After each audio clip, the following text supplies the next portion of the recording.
Ustedes que realmente en Apocalipsis 14 tenemos 7 personajes, tenemos 7 ángeles. Para comenzar, quiero que los contemos, para que nos demos cuenta en realidad que hay 7 personajes o 7 ángeles en el capítulo 14 de Apocalipsis. Y vamos a hablar en esta noche de la relación que tienen cada uno de estos ángeles con los otros.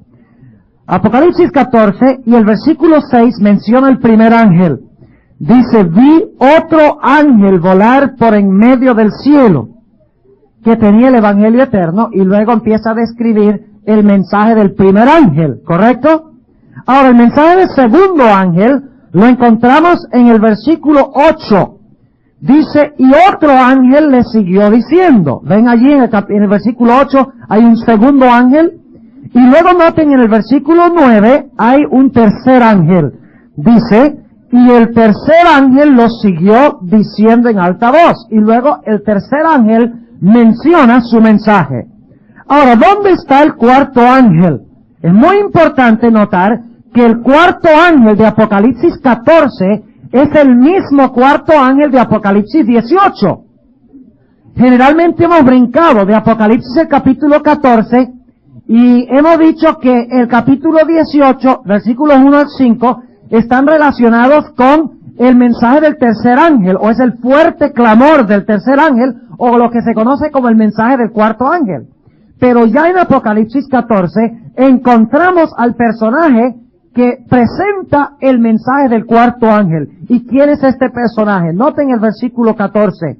Y miré, y he aquí una nube blanca, y sobre la nube blanca uno sentado, semejante al Hijo del Hombre, que tenía en su cabeza una corona de oro y en su mano una hoz aguda. El cuarto personaje en Apocalipsis es este personaje que se denomina Hijo del Hombre, que se encuentra sentado ¿dónde? Sobre una nube. ¿Y qué tiene en su mano? Una hoz aguda. Ahora hablemos del quinto ángel de Apocalipsis, el capítulo 14. Se encuentra en el versículo 15. Dice, en el versículo 15, y otro ángel salió del templo clamando en alta voz al que estaba sentado sobre la nube. ¿Cuántos ángeles llevamos hasta este punto? Llevamos 5 ángeles. Pero ahora notemos que hay un sexto ángel en el versículo 17. Dice, y salió otro ángel del templo que está en el cielo teniendo también una hoz aguda.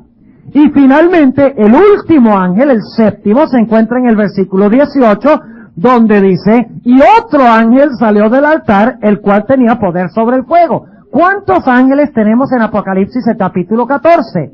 Tenemos 7 ángeles o mensajeros en el capítulo 14 de Apocalipsis. Ahora, indudablemente ustedes se están preguntando, bueno, ¿y qué función juegan todos esos ángeles? Hemos oído hablar de los primeros 3 y posiblemente aún el cuarto, pero ¿qué función ocupan los últimos 3 ángeles? En esta noche nosotros queremos estudiar detalladamente, hasta donde nos permita el tiempo, el capítulo 14 de Apocalipsis para encontrar cuál mensaje tiene cada uno de estos ángeles. Ahora, sin embargo, antes de entrar a estudiar los detalles de este capítulo, es necesario que entendamos algunas cosas introductorias. En primer lugar, los mensajes de los 3 ángeles, los 3 primeros ángeles, son consecutivos. ¿Qué fue lo que dije yo? Son consecutivos, lo cual significa que uno viene después del otro. No se puede proclamar el mensaje del tercer ángel, al menos que se haya proclamado el mensaje del primer ángel y el mensaje del segundo ángel primero. A veces nosotros los adventistas cometemos el error, cuando estamos en evangelismo, de querer darle a la gente el mensaje del sábado de una vez, al comienzo. Pero no podemos presentar el mensaje del tercer ángel, al menos que hayamos presentado el mensaje del primero y si haya aceptado el mensaje del segundo. Ahora yo les pregunto, si la gente no acepta el mensaje del primero, ¿va a aceptar el mensaje del segundo? Si la gente no acepta el mensaje del segundo, ¿va a aceptar el mensaje del tercero? Absolutamente no. Cada uno de los mensajes es consecutivo, viene después del otro. Uno prepara el camino para el otro, en otras palabras. Ahora, ¿cómo sabemos eso? Vamos otra vez al versículo 6. Y vi otro ángel volar por en medio del cielo, que tenía el evangelio eterno para predicarlo a los que moran en la tierra y a toda nación, tribu, lengua y pueblo. Ahí se habla del primer ángel. Ahora, noten lo que dice del segundo ángel. Versículo 8. Y otro ángel le ¿qué? Le siguió. O sea, ¿quién vino primero? Lógicamente el primer ángel. ¿Y qué hay del segundo ángel? ¿Lo qué? Lo siguió, según dice aquí. Y ahora noten, el tercer ángel en el versículo 9 dice, y el tercer ángel los siguió, diciendo. O sea, ¿siguió a quiénes?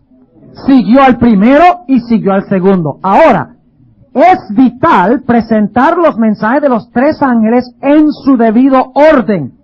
El primero prepara el camino para aceptar el segundo.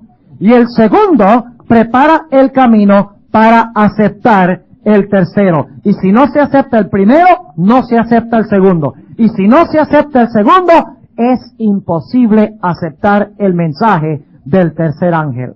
Ahora, otra característica interesante en cuanto a los mensajes de los tres ángeles, fortalecidos los mensajes con el mensaje del cuarto ángel, es el hecho de que estos ángeles van acompañados de la lluvia tardía. Son el último mensaje de Dios al mundo. Y ustedes dirán, ¿cómo podemos nosotros saber que estos son los últimos mensajes de Dios al mundo y que van acompañados de la lluvia tardía? Bueno, vamos a procurar entender ese punto, porque si no, no vamos a entender la relación entre los primeros cuatro y los últimos tres.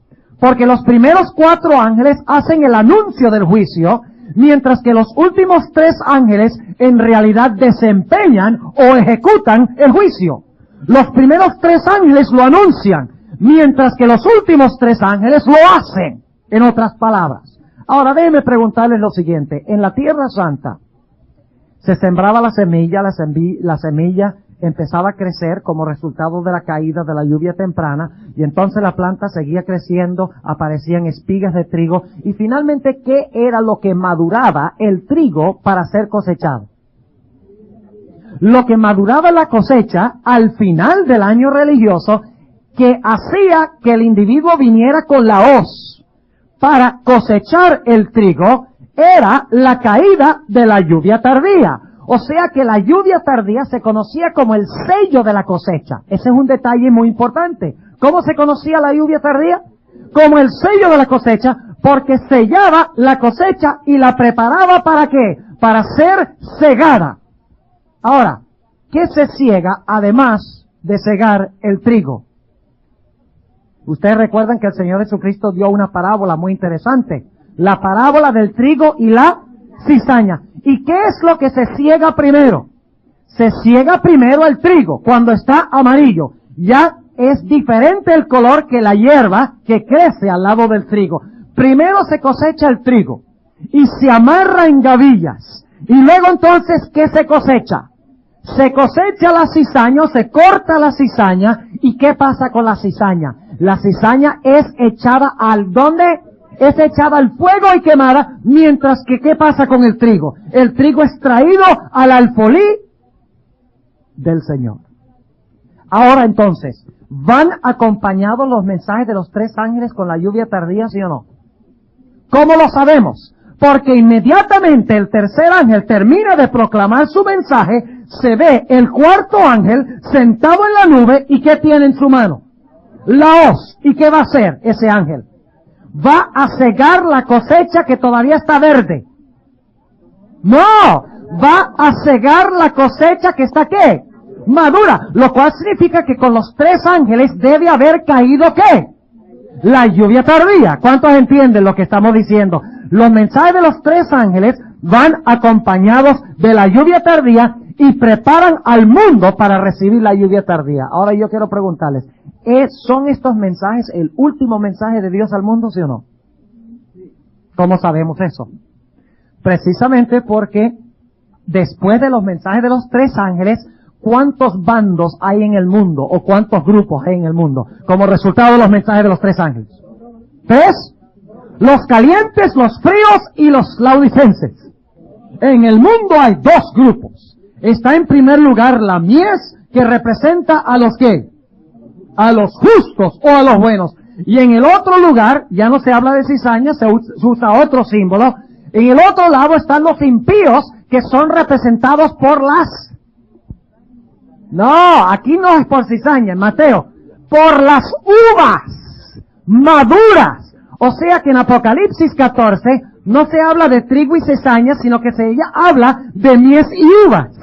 Pero es lo mismo que quiso decir Jesús. Sencillamente se usa una cosecha distinta. En el caso de la parábola del sembrador es el trigo y es la cizaña. En Apocalipsis es la mies, y no dice qué clase de mies específicamente, dice la mies, que son los buenos, y las uvas, que son ¿quiénes? Que constituyen los malos. Lo cual significa que los mensajes de los tres ángeles maduran al mundo para salvación o para perdición. Ahora yo quiero preguntarles entonces, ¿cuán importantes son los mensajes de los tres ángeles? ¿Cuál es el mensaje central de la iglesia adventista? ¿Cuántos de ustedes creen que estamos viviendo en los últimos días de la historia del mundo? ¿Creen eso? ¿Y qué deberíamos estar proclamando? ¿Cuál es el último mensaje? ¿Ustedes creen que la mayoría del mundo Dios quiere que sean uvas o que sean mies? Dios quiere que sean mies. ¿Y cómo van ellos a saber cómo llegar a ser mies y dejar de ser uvas? ¿Cómo lo van a saber? Lo van a saber porque de repente Dios les va a dar un sueño una noche. Bueno, es posible. Dios es bondadoso y a veces da sueños. Lo van a saber porque algún día, por casualidad, van a oír por televisión. ¿Cómo va a saber la mayoría de la gente del mundo cómo llegar a ser mies? Lo van a saber exclusivamente cuando nosotros, los adventistas del séptimo día, nos levantemos de calentar los asientos de la iglesia y salgamos allá para contarles los mensajes de los tres ángeles. Que es el mensaje final de Dios, que madura al mundo, madura a los buenos para que su carácter sea como el de Cristo. Y madura a los impíos para que sean plenamente como Satanás. Y cuando el mundo haya sido dividido en buenos, perfectamente buenos, y malos, perfectamente malos, entonces se cerrará la puerta de la gracia y el Señor Jesucristo vendrá en gloria para recoger la mies que ya ha sido atada en gavillas. Mis hermanos, nosotros tenemos un mensaje de vida o muerte para este mundo.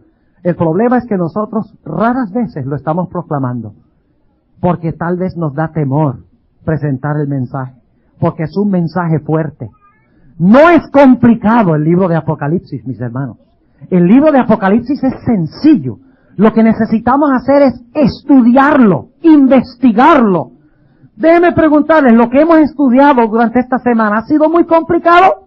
¿Muy difícil de entender lo que hemos estudiado durante esta semana hasta este punto? Yo no creo que sea tan complicado. Yo creo que hemos tratado de hacer el mensaje lo más sencillo posible. No necesitamos ser sabios y estudiados para presentarle estas cosas a la gente. Necesitamos estar entregados a Dios y pedirle a Dios que nos dé su sabiduría en el estudio de su palabra. Una hermana vino después del tema que prediqué sobre Elías, aquí a mi hermana me dice, pastor, usted es un Elías. Y yo le dije, usted también. Todos somos Elías. Somos el movimiento de Elías, que tiene que proclamar estos tres mensajes con gran poder y con gran gloria. Ahora, otro punto, antes de entrar a estudiar el capítulo 14, versículo por versículo, es que necesitamos entender la estructura de Apocalipsis 14. Y quiero que escuchen cuidadosamente lo que voy a decir de la estructura de Apocalipsis 14, para que podamos entender dónde ubicar este capítulo. Ahora, vamos a notar, en primer lugar, anoche hablamos del capítulo 13, 11 al 18, en cuanto a la crisis final del mundo, ¿no es cierto? ¿Recuerdan que hablamos anoche de la crisis final? Cuando la iglesia se va a unir con el Estado y va a imponer la observancia ¿de qué? Del domingo, y los que no guarden el domingo se les condenará ¿a qué?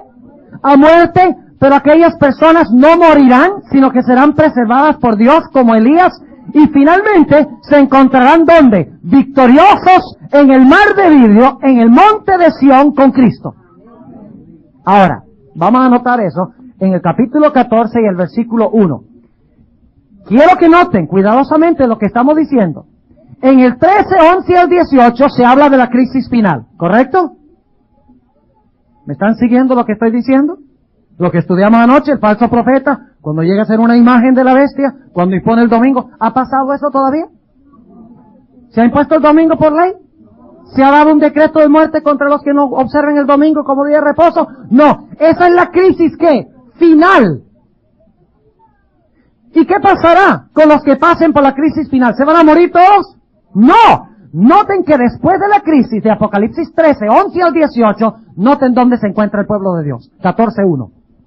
Y miré, y he aquí el Cordero estaba sobre el monte de Sión, y con él 144,000 que tenían el nombre de su Padre escrito en sus frentes.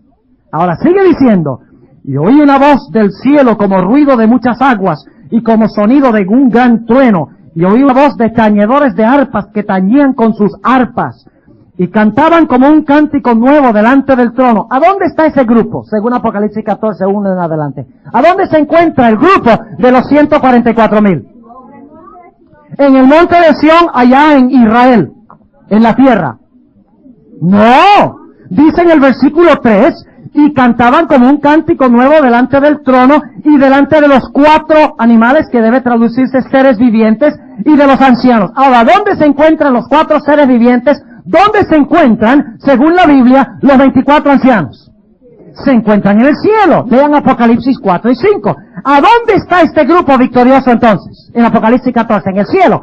¿Cómo llegaron allá? Surge la pregunta. ¿Cómo llegaron ellos allá? Porque pasaron victoriosamente por los eventos que relata el capítulo 13, 11 al 18. ¿Están entendiendo lo que estamos diciendo?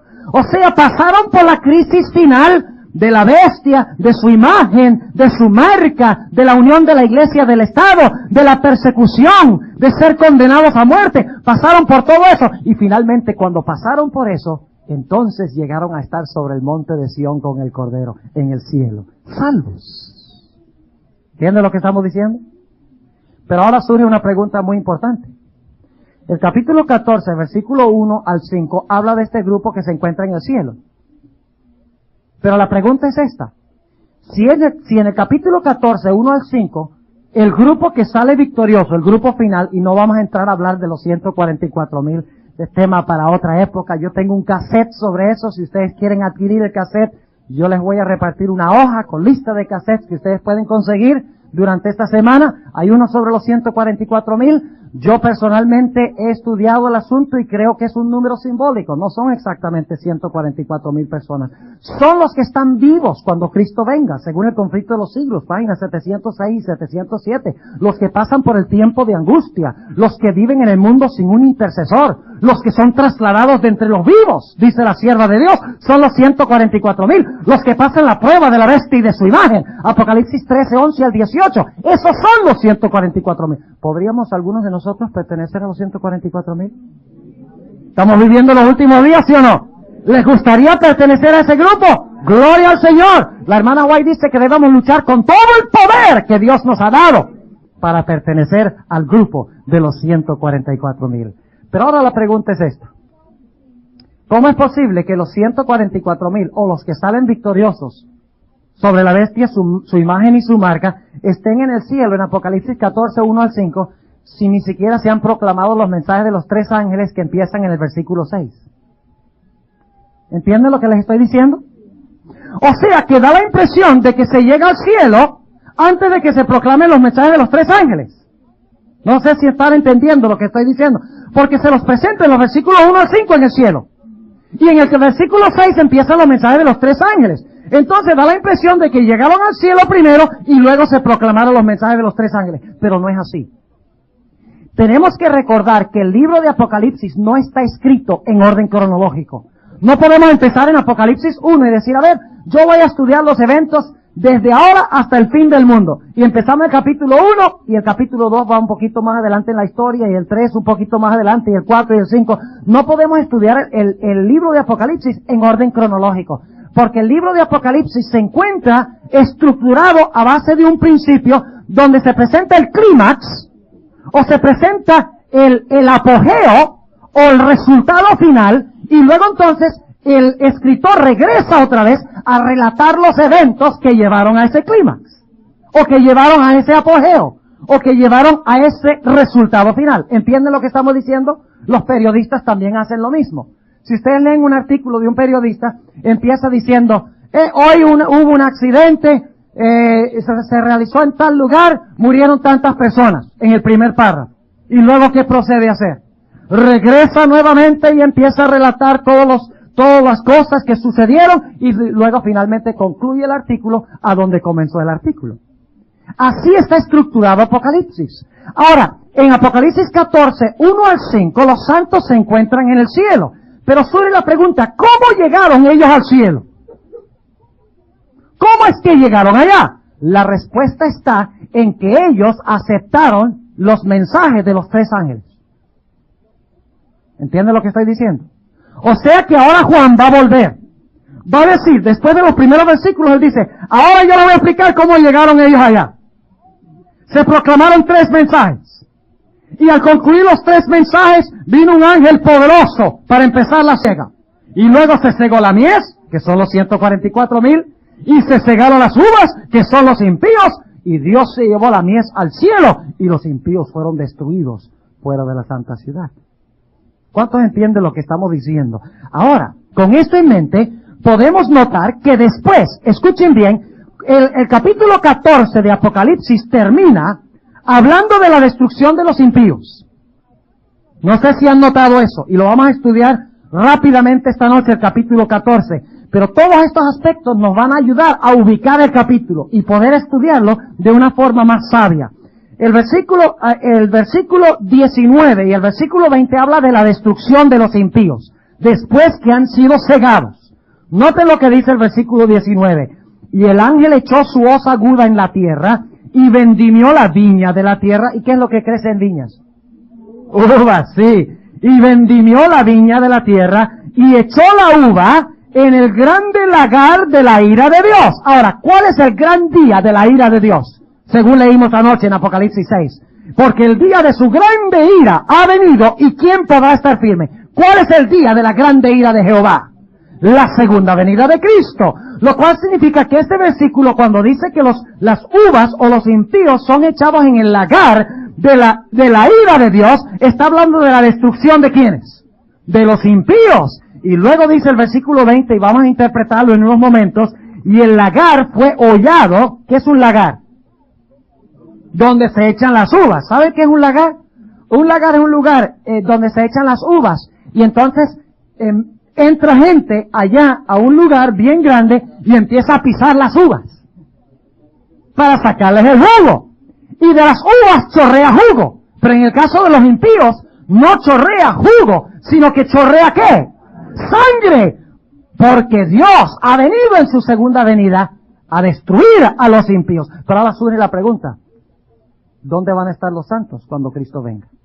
Si los impíos son hollados o destruidos, si mueren en el lagar de la ira de Dios, ¿qué de los santos? Después que son proclamados los mensajes de los 3 ángeles, después que se ha hecho el juicio o la cosecha, ¿qué de los santos? ¿Qué pasa con ellos? Noten que el capítulo 15 empieza a donde empezó el capítulo 14.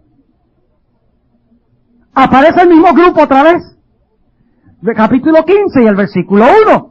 Y vi otra señal en el cielo grande y admirable, que eran 7 ángeles que tenían las 7 plagas postreras, porque en ellas es consumada la ira de Dios. Versículo 2. Y vi así como un mar de vidrio mezclado con fuego, y los que habían alcanzado ¿qué? En tiempo presente, pasado o futuro. ¿Qué tiempo está el verbo? Los que habían alcanzado.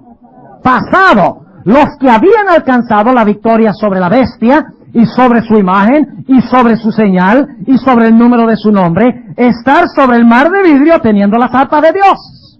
Y cantan el cántico de Moisés, siervo de Dios, y el cántico del Cordero, diciendo, grandes y maravillosas son tus obras, Señor Dios Todopoderoso. Justos y verdaderos son tus caminos, Rey de los santos. Ahora, mis hermanos, quiero preguntarles, ¿es este el mismo grupo que encontramos en la primera parte del capítulo 14? Es el mismo grupo. Ahora, ¿qué es lo que está haciendo Juan? Yo no sé si ustedes captaron lo que está haciendo Juan. En el capítulo 14, él empezó con el clímax, ¿no es cierto? Empezó con los santos, ¿dónde? En el cielo. Y luego entonces, en el resto del capítulo 14, él dice, ahora yo les quiero explicar cómo llegaron allá. Se proclamaron 3 mensajes. Ellos aceptaron los 3 mensajes. Y como resultado de aceptar los 3 mensajes, fortalecido por el mensaje del 4º ángel, ellos maduraron un carácter y fueron cosechados como ¿qué? como mies. Mientras que los impíos escucharon los mensajes de los 3 ángeles, fortalecidos por el mensaje del 4º ángel, ¿y ellos qué? Ellos también se maduraron. Porque el mensaje que madura a los santos para salvación, madura también a los impíos para perdición. ¿Entiende lo que estoy diciendo? ¿Ustedes creen que los mensajes de los 3 ángeles van a airar a algunos? ¿Los van a llenar de ira, sí o no? Mientras que otros se van a ablandar y a decir, ¡qué glorioso mensaje! ¡Qué lindo! Yo sí quería escuchar esto. ¿Sí o no? ¿Va a haber las 2 reacciones? ¿Los mensajes de los 3 ángeles maduran a algunos para salvación y a otros para perdición? Sí. ¿Los mensajes de los 3 ángeles dividen al grupo, al mundo, en cuántos grupos? Dividen al mundo en 2 grupos. Ahora sí vamos a Apocalipsis 14:1. ¿Entiende la estructura? ¿Cuántos entendieron la estructura de Apocalipsis 13 y 14? Muy bien. Los que no levantaron la mano, espero que lo entiendan. Si no, consigan el cassette y escúchelo varias veces. Ok, vamos al capítulo 14 y vamos a empezar en el versículo 6. 14 y el versículo 6. Vamos a terminarlo. Gracias, hermano. Para los que están escuchando la grabación, me tomé un vaso de agua. Ok, capítulo 14 y el versículo 6. Se va a contestar la pregunta, ¿cómo llegó esa gente a estar en el monte Sión con Cristo? ¿Cómo fue que maduraron como mies? ¿Qué escucharon? ¿Qué aceptaron? ¿Cómo maduraron su carácter? Aceptaron 3 mensajes. Fortalecido por el mensaje de ¿qué? De un 4º ángel o de un 4º personaje. Noten el versículo 6. ¿Cuáles son estos mensajes que maduran el mundo para salvación o para perdición? Dice en el versículo 6, y vi otro ángel volar por en medio del cielo, que tenía el evangelio eterno para predicarlo a los que moran en la tierra y a toda nación y tribu y lengua y pueblo. Ahora yo quiero preguntarles, ¿qué es el evangelio eterno? Algunos creen que el evangelio eterno es que guardemos los mandamientos. Ese no es el evangelio eterno. El evangelio eterno es que Cristo Jesús iba a venir a morir por nuestros pecados. Y que cuando lo aceptamos, recibimos perdón. Completa y totalmente. Es lo que la Biblia llama la justificación. Y ese es el primer paso en la salvación. ¿No es cierto? ¿No es el primer paso? Vamos a leer 1 Corintios. 1 Corintios, el capítulo 15. 1 Corintios, el capítulo 15. Debemos empezar a donde empieza la Biblia, mis hermanos. La Biblia no le dice primero a la gente que obedezca, sino que le dice primero, tus pecados te son ¿qué? Perdonados. ¿Qué le dijo el Señor Jesucristo a la mujer adúltera? Le dijo, ve y obedece, y luego regresa y yo te perdono. Eso fue lo que le dijo a la mujer adúltera. Así somos nosotros a veces. Con una persona que comete adulterio en la iglesia, le decimos, ve, arregla tu vida y vuelve. Y de pronto te volvemos a aceptar. ¿Es ese el Espíritu de Cristo? Ese no es el Espíritu del Evangelio. Cuando un individuo se arrepiente y confiesa, recibe ¿qué de Dios? Plena y completamente. Perdón, porque Cristo murió y resucitó por los pecados de esa persona. 1 Corintios, el capítulo 15. Vamos a ver qué es el Evangelio que predicó Pablo. Dice en el versículo 2. Vamos a leer el versículo 1 para el contexto. Además os declaro, hermanos, el Evangelio. ¿Qué declaró Pablo? El Evangelio que os he predicado, el cual también recibisteis, en el cual también perseveráis. Por el cual asimismo, si retenéis la palabra que os he predicado, sois salvos, si no creísteis en vano. Ahora, ¿qué es este mensaje del Evangelio? Versículo 3. Porque primeramente os he enseñado lo que asimismo recibí, que Cristo fue muerto por nuestros pecados conforme a las Escrituras, y que fue sepultado y que resucitó al tercer día conforme a las Escrituras. ¿Qué es el Evangelio? Que Cristo murió, fue sepultado y ¿qué? Y resucitó. ¿Y cuándo experimento yo eso? Lo que sucedió con Cristo. ¿Cuándo llega a ser eso mío? Cuando me bautizo. Así que si hay alguien aquí que no se ha bautizado por inmersión, enseguida debe venir esta noche y hablar conmigo. Generalmente yo hago un llamado, le digo, por favor pasen al frente. No, pero no se vayan esta noche sin venir y preguntarme en cuanto al bautismo, si no han sido sumergidos en las aguas. Porque es en el momento del bautismo, cuando yo soy trasladado a lo que hizo Cristo. Y la muerte de Cristo y la sepultura de Cristo y la resurrección de Cristo llegan a contar como si fueran mías. O sea, en el momento del bautismo, yo muero con Cristo. Mis pecados son sepultados con Cristo. Y según la vista del Señor, resucito con Cristo. Y mis pecados quedan enterrados, sepultados. ¿Cuántos de ustedes han cometido un acto alguna vez del cual se arrepintieron y les gustaría que se olvidara eso para siempre? ¿Cuántos? Si no levantan la mano es porque acaban de hacer algo que necesita esa actitud. ¿Ok? Ahora, todos hemos hecho cosas que quisiéramos olvidar y enterrar. Hay la oportunidad de hacerlo. En el momento del bautismo, Dios sepulta nuestros pecados, los quita de nosotros, de nuestra cuenta, y nos mira como si nunca hubiéramos pecado. Ese es el Evangelio eterno. Ese es el primer aspecto del mensaje del primer ángel. Volvamos otra vez a Apocalipsis, el capítulo 14. Apocalipsis, el capítulo 14. Y estamos leyendo el versículo 6. Y vi otro ángel volar por en medio del cielo que tenía el Evangelio eterno para predicarlo a los que moran en la tierra y a toda nación y tribu y lengua y pueblo. ¿A cuántos debe ir este mensaje? Este mensaje debe ir a Saddam Hussein. Algunos tienen ira contra él. Yo no sé si ustedes han sentido un poquito y dicen, ¡qué hombre tan terco y tan malo! ¡Ojalá que le vaya mal! Esa es la forma de pensar un individuo. Pero mis hermanos, aún el peor individuo no está más allá del alcance de la misericordia y de la gracia de Dios. Debemos orar por Saddam Hussein. Debemos orar por Fidel Castro. ¿Cómo, pastor? ¿Cómo se le ocurre? Sí, debemos orar. ¿No oró el apóstol San Pablo por Nerón? ¿Sí o no? ¿No oró el apóstol Pablo por emperadores y por gobernadores que rechazaron su mensaje? Sí oró por ellos, porque nunca se rindió. Dijo, la gracia de Dios es tan poderosa que tal vez se puedan salvar. Qué grande la gracia de Dios, ¿verdad? Y el apóstol Pablo, que era un matón, era un Saddam Hussein, porque mataba a los judíos a diestra y a siniestra que se habían convertido a cristianos. Pues ese hombre que era tan malo fue alcanzado por la gracia de Dios y llegó a ser un discípulo, un campeón de la causa de Cristo Jesús. No hay lugar para odio en el corazón de un cristiano, para nadie, ni siquiera para Satanás. Yo a Satanás le tengo lástima, no oro por él porque él está más allá de la esperanza, pero le tengo lástima. Lean ustedes lo que va a pasar finalmente con Satanás. ¡Qué tragedia! ¡Qué tragedia! Un ángel hermoso, excelso, sabio, bello. ¡Qué desperdicio! Una criatura tan hermosa y que finalmente tenga que ser destruida por Dios. Eso debe infundir en nuestro corazón lástima. La destrucción de los impíos debe infundir en nuestro corazón lástima. Misericordia, sí, aunque se van a perder. ¿Ustedes recuerdan cuando Absalón murió? ¿Merecía morir Absalón? Claro que sí, porque él quería tomar el trono de David, y esa historia es simbólica de la gran controversia entre el bien y el mal. Quiso tomar el trono de David, hizo que David tuviera que huir de Jerusalén, desterrado completamente de Jerusalén. Y cuando Absalón murió, y David escuchó que Absalón, su hijo, había muerto, dijo, ¡ajá, bien hecho! ¡Bien hecho! Eso es lo que le tocaba. ¿Quién lo manda a tratar de agarrar mi trono? Bien hecho. Y ustedes que están allá, no prueben lo mismo, porque les pasa igual. Eso fue lo que dijo David. Dice la Biblia que David con lágrimas en sus ojos dijo, oh Absalón, hijo mío, Absalón, ojalá que yo hubiera podido dar mi vida en lugar de la vida tuya. ¡Qué tremendo espíritu! Ese es el espíritu de Cristo.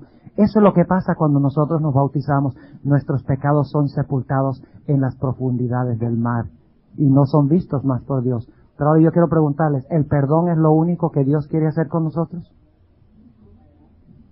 Yo he visto mucha gente perdonada que se porta como el diablo en su vida práctica. Y ustedes dirán, ¿cómo así, pastor? Ajá, el Señor Jesucristo relató una experiencia muy interesante. La historia de los dos deudores. ¿Recuerdan? El primer deudor debía una cantidad inmensa a un gobernante. Y él no podía pagar. Y por lo tanto vino a ese gobernante, le debía 600 talentos. Era como deberle una provincia de Roma. Cantidad que no podía pagar. Y el amo le dijo, échenlo a la cárcel hasta que pague. Y este hombre se arrodilló y dijo, por favor, perdóname que yo te lo pago. Ten misericordia de mí. Oye, y el amo dijo, bueno, voy a tener misericordia de este hombre. Ha tocado mi corazón. Ve, ese amo representa a Dios. Y le dijo, está bien, No solamente no te voy a mandar a la cárcel, sino que no tienes que pagármelo. Perdonado. ¿Ustedes creen que ese hombre se fue feliz? ¿Fue perdonado, sí o no? ¡Claro! Fue dando saltos de gozo y de alegría. Pero este perdonado salió y empezó a hacer lo que haría el diablo. Porque por allá encontró a un individuo que le debía un poquito. Le debía 5 pesos. $5. ¿Ve? Una deuda que se puede pagar. Y dice que lo agarró por el cuello. Lo dice la Biblia. En Mateo 18. Y empezó a sacudirle. Dijo, págame lo que me debes. Y este hombre también hizo lo mismo. Dijo, ay, ten misericordia de mí, que yo te lo pago. Y dijo, nada, si no me lo pagas ya, para el calabozo. Y allá fue a parar al calabozo el hombre. Y cuando el amo escuchó que este individuo, su vida no estaba en armonía con el perdón que había recibido, cuando vio que su vida no había sido transformada para amar a otros como él había sido amado, entonces el amo oyó y dijo, ahora tú vas a parar en la cárcel hasta que pagues todo lo que debes.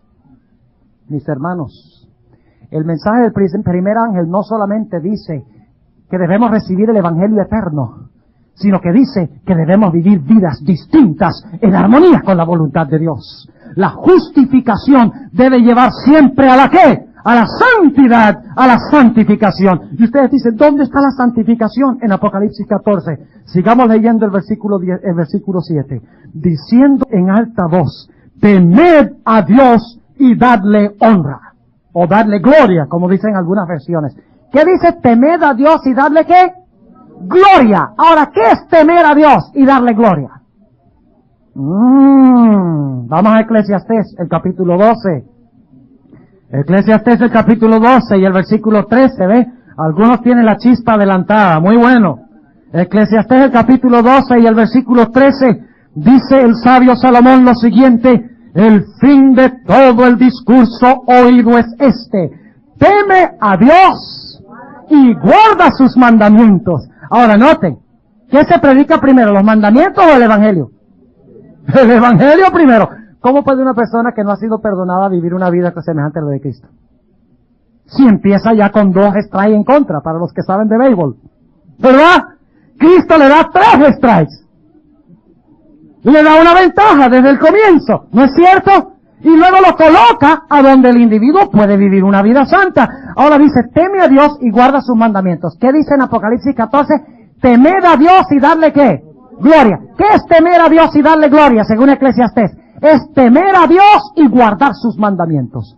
Al aceptar el perdón de Cristo, inmediatamente vamos a querer hacer ¿qué? Vamos a querer glorificar a Dios guardando sus mandamientos, que se conoce como la santificación. Ahora ustedes dirán, ¿cómo sabemos eso? Bueno, vamos a leer San Juan el capítulo 15 y el versículo 8. San Juan el capítulo 15 y el versículo 8, y aquí está hablando el Señor Jesucristo. San Juan 15 y el versículo 8, la famosa parábola de la vid y de los pámpanos, dice Cristo lo siguiente, en esto es glorificado mi Padre. Temed a Dios y darle ¿qué?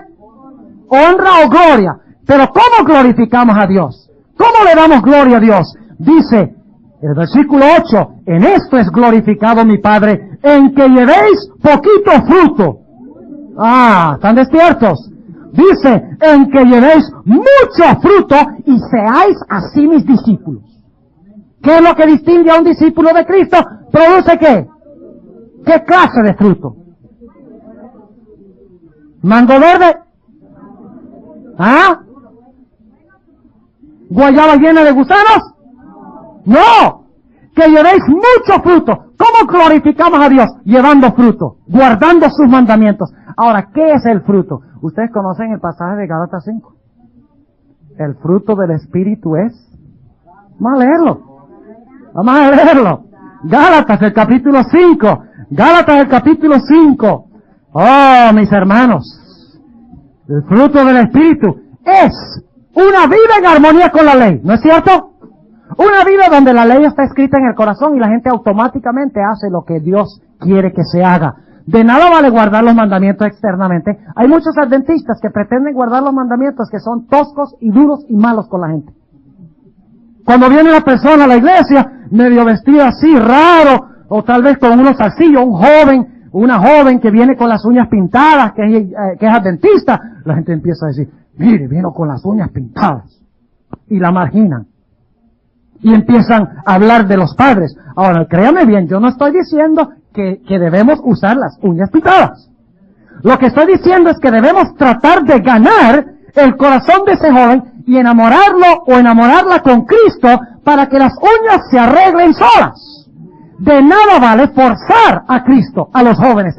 Primero que conozcan a Cristo y luego van a vivir en armonía con la voluntad de Dios automáticamente porque va a fluir del corazón. El fruto del Espíritu no se impone, sino que brota de un corazón que ha sido perdonado y transformado por el poder del Espíritu Santo. Dice en Gálatas 5 y el versículo 22, mas el fruto del Espíritu es caridad, o es decir, amor, gozo. Óigame, yo he visto muchos cristianos que dicen, yo guardo el sábado. Guarda el sábado, o si no vas a recibir la marca de la bestia. ¿Cuánto gozo hay en la vida de ese cristiano? No hay gozo, mis hermanos. No hay amor. Pero el fruto del Espíritu es vivir en armonía con la ley por amor a Cristo. Ese es el fruto que produce el Espíritu Santo. El Espíritu Santo escribe la ley en las tablas del corazón. Dice, el fruto del Espíritu es amor, gozo, paz, tolerancia, benignidad, bondad, fe, mansedumbre, templanza. Contra tales cosas no hay ley. ¿Por qué contra tales cosas no hay ley? Porque el que las vive está en armonía con la ley. ¿Cuántos de ustedes conocen una ley que prohíbe la paz? ¿Cuántos de ustedes conocen una ley que prohíbe el amor? ¿Cuántos de ustedes conocen una ley que prohíba la temperancia? Pues no hay. O sea que los que tienen el Espíritu y producen el fruto, o la armonía con la ley, espontánea y naturalmente, no hay ninguna ley que los condene. Para ellos es como si no existiera la ley externa, porque tienen la ley ¿dónde? Porque tienen la ley en el corazón. Y eso se conoce como producir fruto, como guardar los mandamientos, como temer a Dios, se conoce como la santificación. Y ustedes dirán, ¿cómo sabemos que se llama santificación? Romanos, el capítulo 6. Romanos, yo no sé si ustedes están viendo el método que estamos usando en esta noche, ¿se están dando cuenta del método? Es tan importante el método como la información.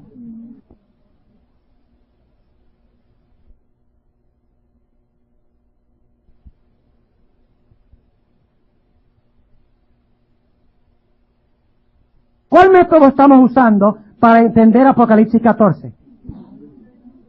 Estamos dejando que la Biblia nos explique los términos, ¿no es cierto? Dejando que la Biblia se explique sola. Los adventistas somos personas o miembros del libro. Y el día que dejemos de ser adventistas del libro, ese es el día cuando vamos a empezar a salir por la puerta de la iglesia. Ya sea por la delantera o por la de atrás. Romanos 6 y el versículo 22 dice, mas ahora librados del pecado. ¿Cómo llamamos nosotros esto de librados del pecado? ¿Cómo somos librados del pecado?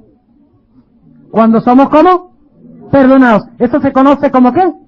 Justificación. Somos librados del pecado. Son enterrados. Y Dios nos mira como si nunca hubiéramos pecado. Librados del pecado. Ah, pero eso es todo. Librados del pecado. Gracias, Señor, por librarme. Ahora yo sigo viviendo igual como antes. No. Dice, mas ahora librados del pecado y hechos siervos a Dios. Ah. O sea, dejamos de ser siervos de Satanás y llegamos a ser siervos ¿de quién? De Cristo. ¿Qué es la característica principal de un siervo? La obediencia. ¿Cuántos de ustedes conocen un buen siervo que cuando el amo le dice, mira, ve y lávame el carro? Yo no quiero. ¿Cuántos de ustedes conocen un siervo así? La palabra siervo es la palabra duros, que significa esclavo. Mas habiendo sido librados del pecado, que era el amo antes, y hechos siervos ahora de Cristo, un nuevo amo, tenéis por vuestro ¿qué? Ah, ¿qué es el fruto? Ah, tenéis como vuestro fruto la santificación y al fin ¿qué cosa? Al fin la vida eterna. ¿Entiende lo que significa temer a Dios y darle gloria? Significa tener la ley en el corazón, mis hermanos. Y cuando un pentecostal les diga a ustedes, y si tenemos un pentecostal en nuestro medio, quisiera que escucharan bien, cuando les diga a ustedes, esa ley del Antiguo Testamento, eso era la ley de Moisés, eso era la letra. Mientras que ahora nosotros tenemos la ley del Espíritu. Recuerden el hecho de que el que escribió la ley en tablas de piedra fue el Espíritu Santo. ¿Sabían ustedes eso? Comparen, por ejemplo, Mateo 12:28. Vamos a ir un momentico allá. Y el tiempo se nos está yendo rápido. Vamos a ver si de pronto podemos continuar el tema mañana, si se nos va mucho el tiempo. Mateo capítulo 12 y el versículo 28. Hay que leer muchos versículos. y presentar muchos conceptos para entender. No hemos salido ni siquiera de la primera parte del mensaje del primer ángel. Noten Mateo el capítulo 12 y el versículo 28.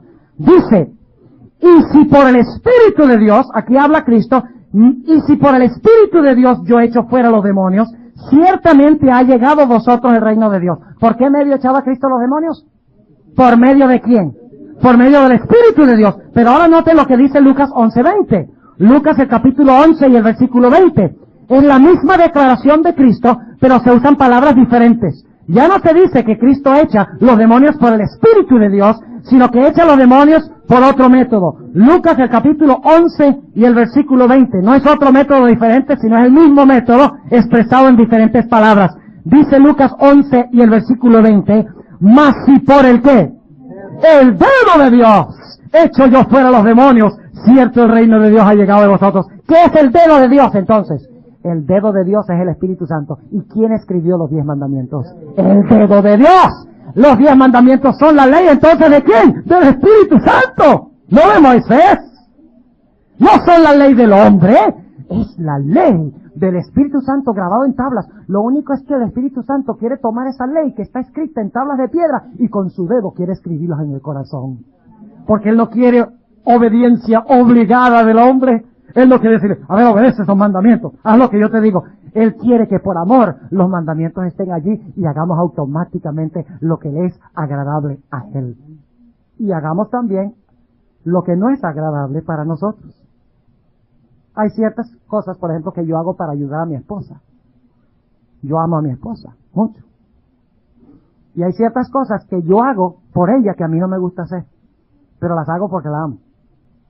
Como por ejemplo limpiar los baños el jueves.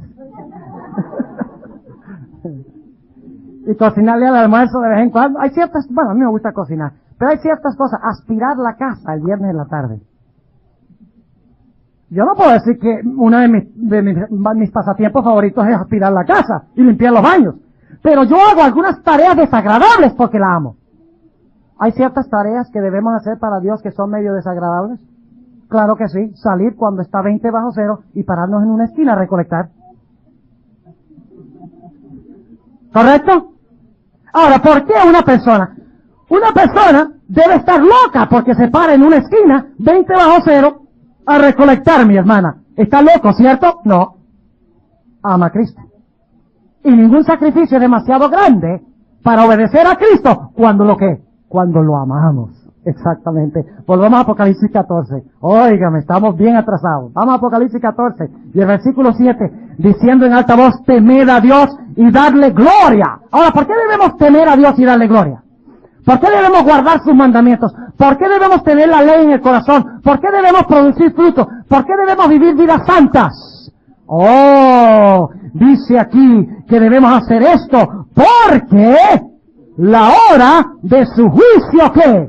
Es venida. Note que no dice que vendrá. Dice, ha llegado. ¿Qué decía Eclesiastés? Teme a Dios y guarda sus mandamientos porque Dios traerá toda obra a juicio. ¿En qué tiempo está el juicio en Eclesiastés? Futuro. Teme a Dios, guarda sus mandamientos porque Dios, porque esto es el todo del hombre, porque Dios traerá toda obra a juicio. Pero en Apocalipsis dice lo mismo en otras palabras, teme a Dios y darle gloria porque la hora de su juicio ha llegado. ¿Y qué es lo que va a examinar Cristo en el juicio? ¿Nuestra profesión o nuestras obras? ¿Nuestros frutos o nuestras raíces? Va a examinar si somos justificados o si estamos santificados. Si estamos santificados. Si nuestra vida está en armonía con el patrón o con el modelo de la vida de Cristo. Y obviamente para tener eso tenemos que estar justificados. No estamos reduciendo la importancia de la justificación. La justificación es central y vital, mis hermanos. Pero es imposible ser santificado sin ser justificado. Y es imposible ser justificado sin producir el fruto de la santificación. Cristo no dijo, por sus hojas los conoceréis. Cristo dijo, por sus frutos los conoceréis. por frutos de santidad, por una vida en armonía con la ley y con la voluntad de Dios, los conoceréis. ¿Por qué es que debemos entonces producir fruto?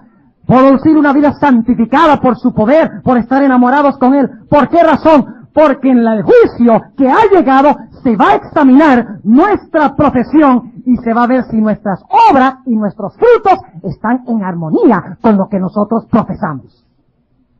¿Qué sucedería si mi nombre pasara por delante del juicio de Dios hoy? ¿Encontraría a Cristo que he venido a la iglesia para sentarme los 15 años que llevo de adventista? ¿Encontraría a Cristo a un individuo que lleva 25 años en la iglesia, que nunca ha dado un estudio bíblico? ¿Encontraría a Cristo que el fruto de mi vida es mirar y juzgar a otras personas, en vez de poner mi vida en armonía con el carácter inmaculado y perfecto de Cristo Jesús? ¿Qué encontraría Cristo si mis obras o mis frutos fueran examinados en el juicio hoy? Mis hermanos, el mensaje del primer ángel es: confiesa tus pecados y pide que Dios te los perdone. Bautízate primero. Y si ya te bautizaste, pide un nuevo bautismo espiritual. Pide a Dios que te perdone y luego pídele a Cristo que entre a tu corazón, que viva la ley en tu vida, que produzca su fruto en tu vida, que produzca santidad en tu vida. Eso es lo que dice Cristo. Y eso es lo que Cristo quiere en el mensaje del primer ángel.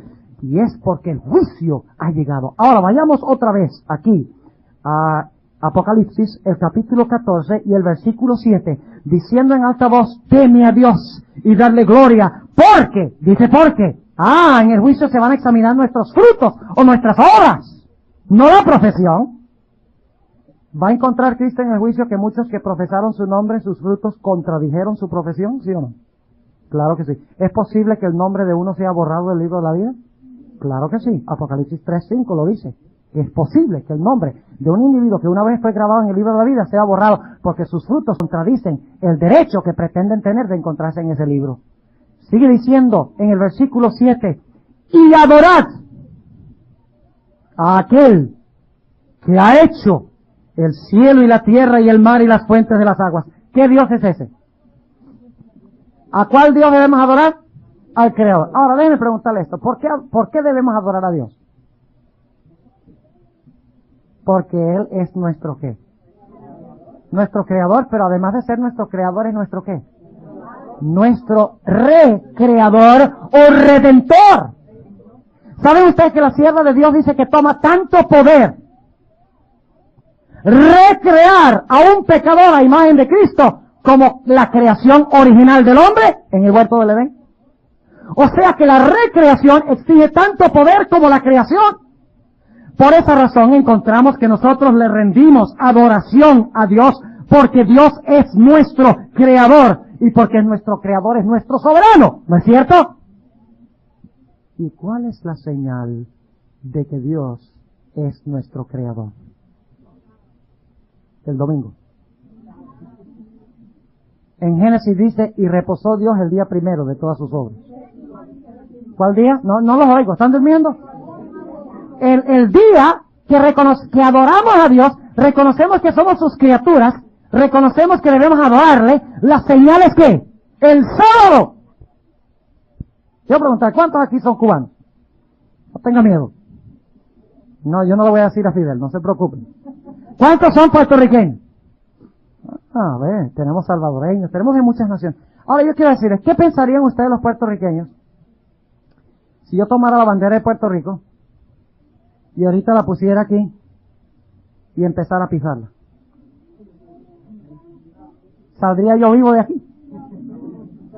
¿Ah? ¿Saldría vivo? Yo no creo. Bueno, tal vez porque son adventistas.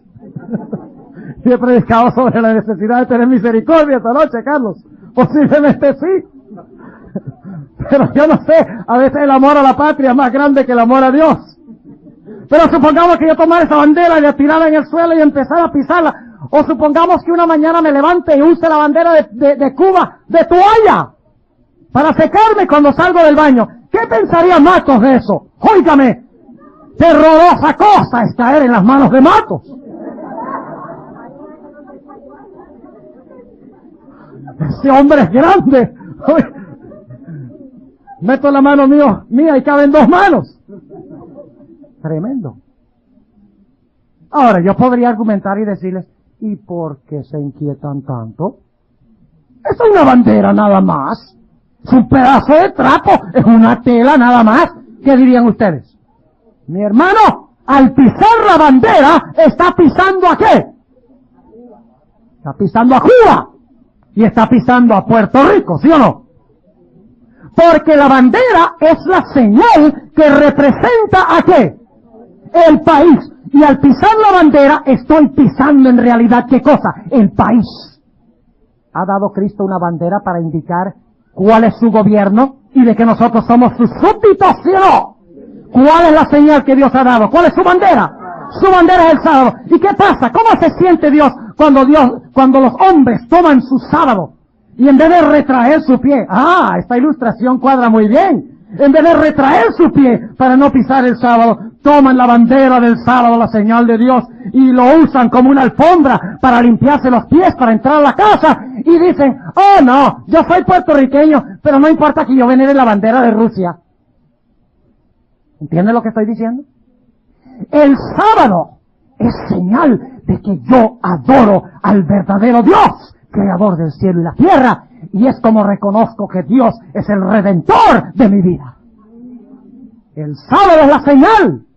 Y si Dios la señal, estoy diciéndole a Dios, no me importa que tú seas mi soberano, no me importa tu gobierno. No es cuestión de un día contra otro día, es cuestión de un gobierno contra otro gobierno. Y si yo guardo la señal de Dios, estoy diciendo yo soy súbdito del gobierno de Dios. Y si yo guardo la otra señal, estoy diciendo yo soy súbdito del individuo que hizo esa bandera. ¿Y quién hizo la bandera del domingo? ¿Dios? No, Satanás. ¿Y quién hizo la bandera del sábado? Fue Dios. En otras palabras, la crisis final es entre los que sirven a Dios y lo demuestran con su señal, y los que sirven a Satanás y lo demuestran guardando su señal. ¿Ven ahora el sábado y el domingo desde una perspectiva distinta? No es cuestión de un día versus otro día, es cuestión de un señor contra otro señor. Y el que adora a Dios guarda su sábado como señal de su creador. Ahora, versículo 8. Quería leer, anoten ahí Isaías 44, 21 y 22. Y verán que ahí se conecta la creación y la redención. Que debemos adorar a Dios porque Dios nos creó y Dios nos redimió. Esa es la razón para adorar a Dios. Y dicho sea de paso, Isaías 44, 21 y 22. Y dicho sea de paso, mis hermanos, déjenme preguntarles esto, lo siguiente. ¿Captaron los versículos? Isaías 44 y el versículo 21 y el versículo 22. Ahora, vamos a seguir adelante. Iba a hacer un comentario, pero vamos a seguir adelante porque el tiempo está corriendo rápidamente. Versículo 8. Versículo 8. ¿Entendieron ya el versículo 6 y el versículo 7? Ok. Dedicamos mucho tiempo allí, pero tiempo bien dedicado. Versículo 8. Y otro ángel le siguió diciendo, ha caído Babilonia. ¿Qué es Babilonia? Lo estudiamos ayer y antier. ¿Qué es Babilonia? Babilonia tiene 4 partes. Ajá, muy bien. Babilonia tiene 3 partes. ¿Cuáles son las 3 partes? Son empecemos donde empieza la Biblia. El dragón. ¿Y qué representa el dragón? Satanás y ¿qué? Y los gobiernos del mundo que usa Satanás para lograr sus propósitos. Segundo poder es ¿qué? La bestia. ¿Y qué representa la bestia? Representa el poder papal. Exactamente, el poder papal. Y luego tenemos en tercer, ¿cómo se le llama también a la bestia? En Apocalipsis 17, se le llama la madre. Muy bien. Ahora, ¿cuál es el tercer poder? La tercera parte de Babilonia. La imagen o las hijas de la madre. Oiga, ustedes son tan inteligentes. Ya están listos para salir a dar estudios bíblicos sobre esto. Ahora dice, ha caído. Cuando la Biblia repite 2 veces algo, es porque ese algo es ¿qué? Es importante. Lo que Dios está diciendo es que Babilonia ha caído de verdadita. Si conocen la expresión. Está bien caída, es lo que Dios está diciendo.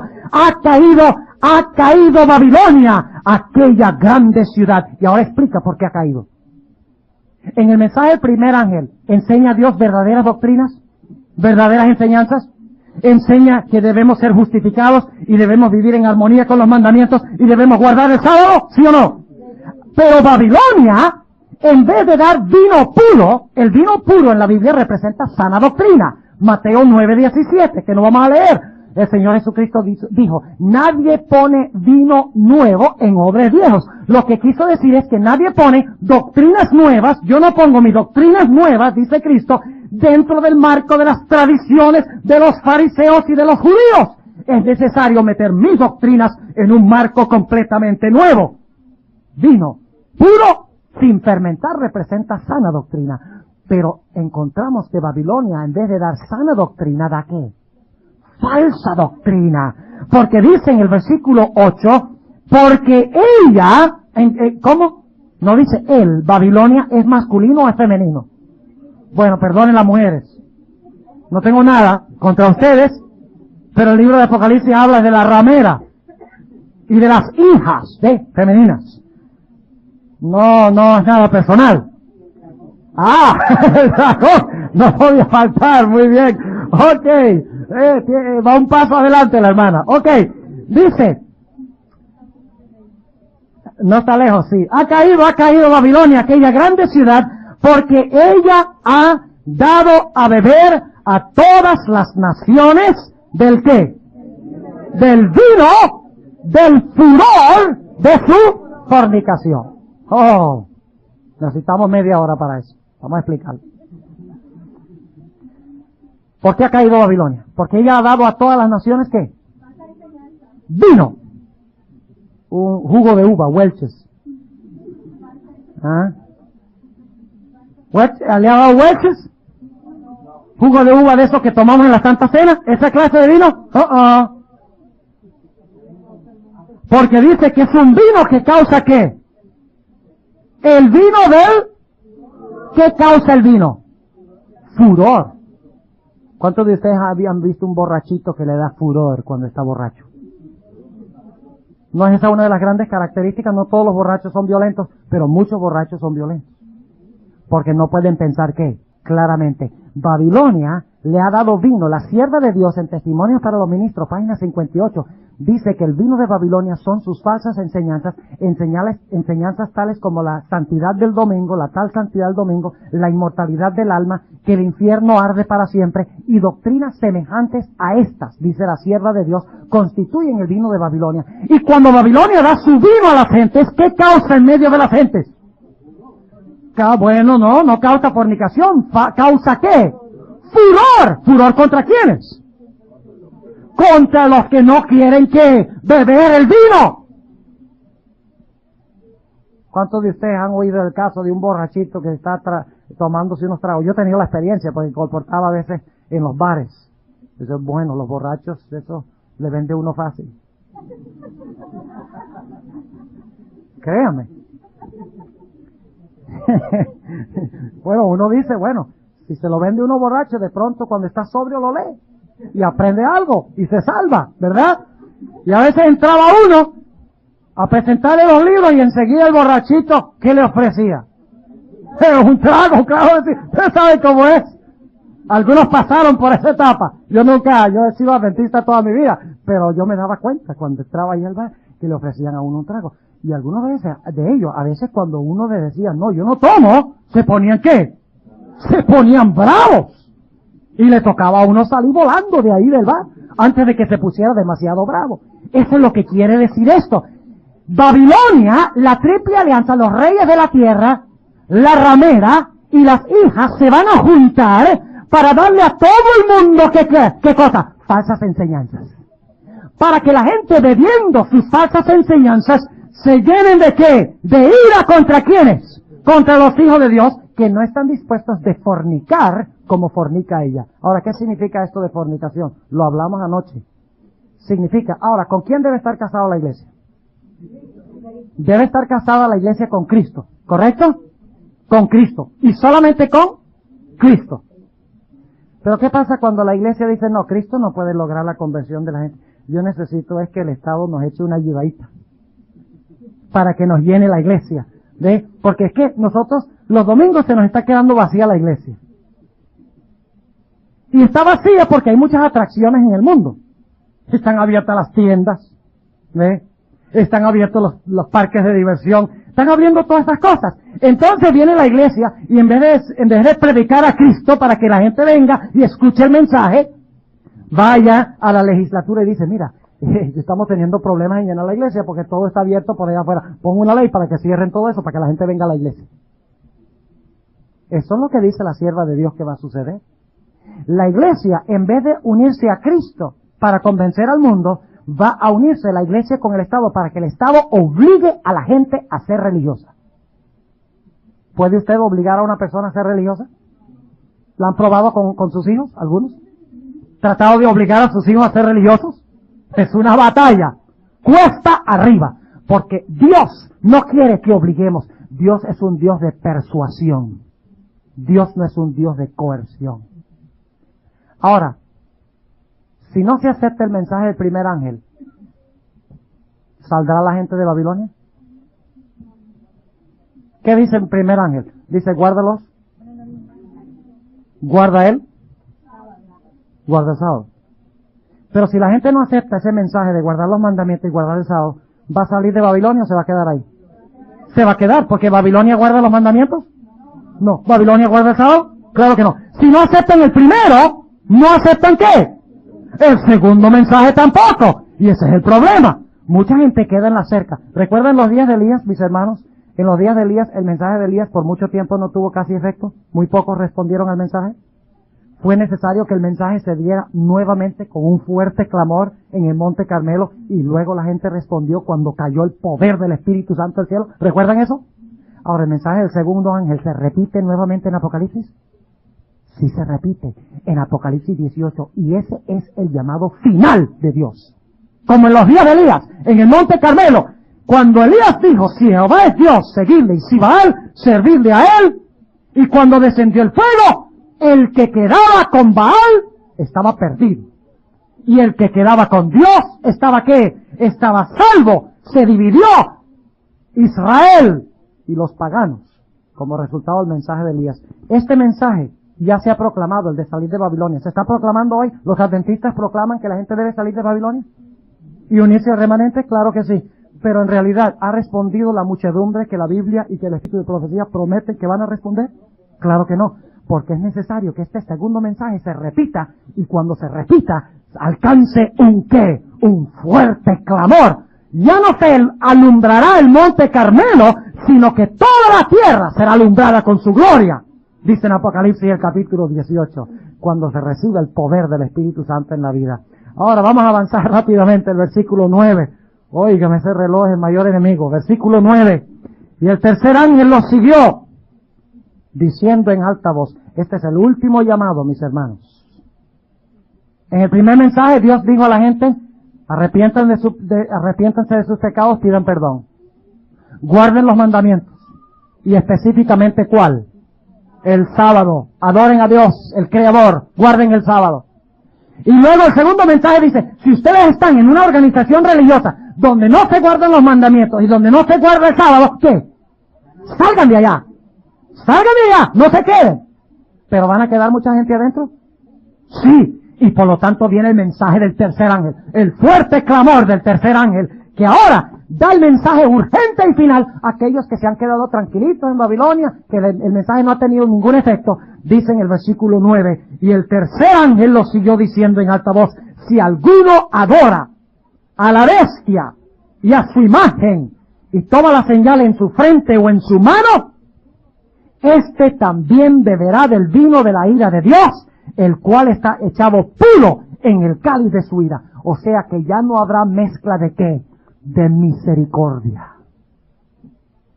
Y luego sigue diciendo, y será atormentado con fuego y azufre delante de los santos ángeles y delante del Cordero, y el humo del tormento de ellos sube para siempre jamás. Una mala traducción allí. En realidad dice por siglos de siglos, no dice cuántos siglos, dice por siglos de siglos. Y luego sigue diciendo, porque los impíos se van a quemar. ¿Saben ustedes que la sierva de Dios dice que algunos se van a quemar más tiempo que otros?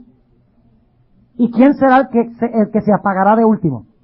Satanás, porque Satanás tendrá que sufrir el castigo retributivo de todos los salvos. Ahí entra el simbolismo del macho cabrío Azazel en el día de la expiación. Dice, y el humo del tormento de ellos sube para siempre y jamás, y los que adoran, el mensaje del primer ángel dice ¿qué? Adora ¿a quién?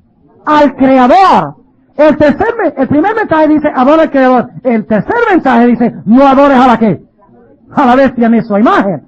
Es lo mismo, pero en forma negativa, ¿verdad? Dice, y los que adoran a la bestia y a su imagen no tienen reposo día ni noche, ni cualquiera que tomare la señal de su nombre. Y luego presenta el grupo de los salvos. Dice, aquí está la paciencia de los santos. Aquí están los que guardan los mandamientos de Dios y la fe de Jesús. Cuando termina el mensaje del tercer ángel, ¿qué clase de pueblo tiene Dios? Tiene un pueblo que guarda los mandamientos de Dios y tiene ¿qué cosa? Y tiene la fe del Señor Jesucristo.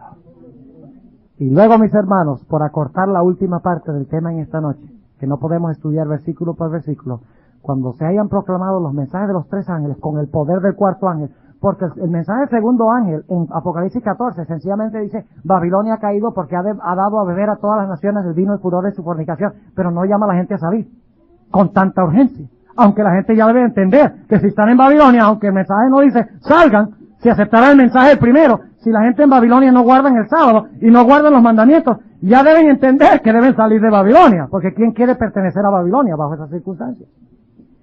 Pero en el fuerte clamor del tercer ángel, Dios dice, ha caído Babilonia. Y luego describe a Babilonia, dice, ha llegado a ser guarida de toda clase de aves, sucia y aborrecible, y ha llegado a ser habitación de demonios.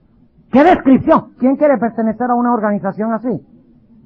Nadie. Y por lo tanto el ángel dice, salid de ella, pueblo mío, para que no seáis partícipes de sus pecados y para que no recibáis sus plagas. Y cuando termine el mensaje del tercer ángel, intensificado por el mensaje del cuarto ángel, en ese momento es que viene Cristo y se pone sobre la nube y procede a hacer ¿qué cosa?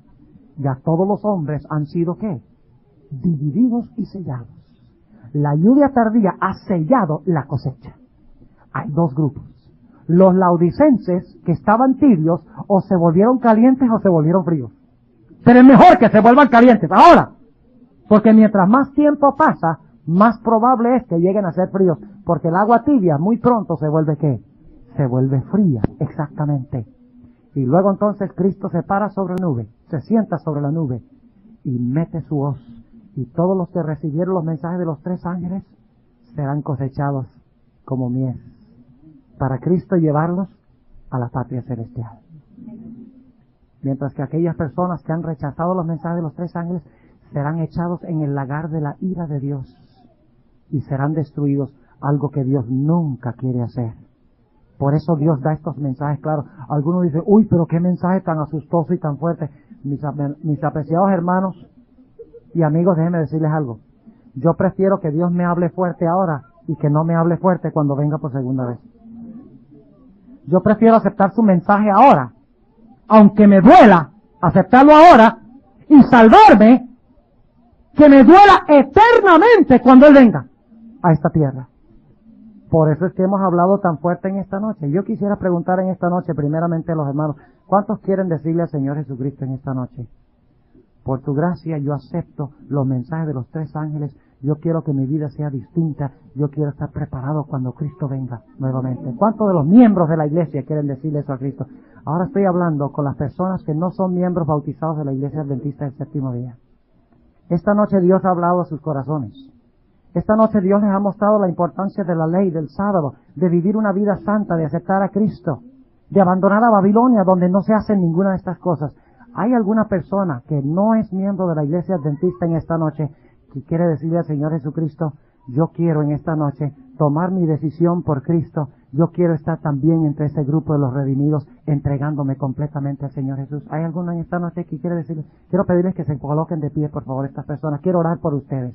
No desaprovechen esta oportunidad. No le digan no esta noche a Jesús. Gloria al Señor por estas dos preciosas almas. ¿Hay alguno más en esta noche? Si se van en esta noche sin responderle a Jesús, le están diciendo a Jesús el mensaje de esta noche: Señor, lo escuché, pero no voy a responder. Yo no quiero que alguien se vaya a la casa de esa forma en esta noche. ¿Hay alguno más en esta noche que quiere responderle al Señor Jesucristo? No dejen que Satanás gane en su vida. Satanás está luchando aquí por los corazones en esta noche. ¿Hay alguno más? Tenemos 2 almas preciosas y yo voy a orar por estas 2 almas, pero quiero orar por algún otro en esta noche. ¿Hay alguno más que quiere colocarse de pie con valentía y decirle a Jesús: yo te voy a seguir? No se preocupen por los pecados. Gloria al Señor. El Señor le bendiga. No se preocupen por los pecados que han cometido y por los problemas que tienen en la vida. No se preocupen por eso. Cristo se va a encargar de eso si ustedes toman su decisión de seguirlo.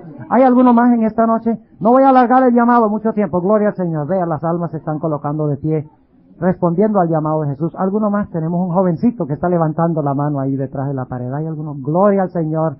La niña se acaba de levantar. Cristo ama a los niños. ¿Alguno más? No se vayan a la casa esta noche sin responder a Jesús. No se vayan esta noche. Es demasiado peligroso. ¿Hay alguno más en esta noche que quiere responder a Jesús? Voy a dar unos pocos segundos más nada más. Y luego voy a tener una oración especial por estas personas. El Señor te bendiga, jovencito. Gloria al Señor. Gloria al Señor. El Señor le bendiga. Yo voy a orar por ustedes porque yo sé que Cristo va a entrar en su corazón en esta noche. ¿Alguno más en esta noche antes de orar? Voy a tener una oración por estas almas que se han colocado de pie. Y voy a pedir que si hay alguno que no se ha colocado de pie, que durante la oración, por favor, se coloque de pie, respondiendo al llamado del Señor Jesucristo. Así que aún durante la oración, si sienten el llamado de Cristo, colóquense de pie y no desaprovechen esta oportunidad. Voy a pedir, gloria al Señor, el Señor le bendiga.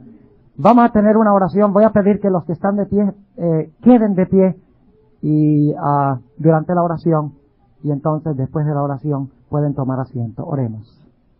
Amante Padre Celestial, en esta noche hemos visto la importancia de los mensajes de los 3 ángeles.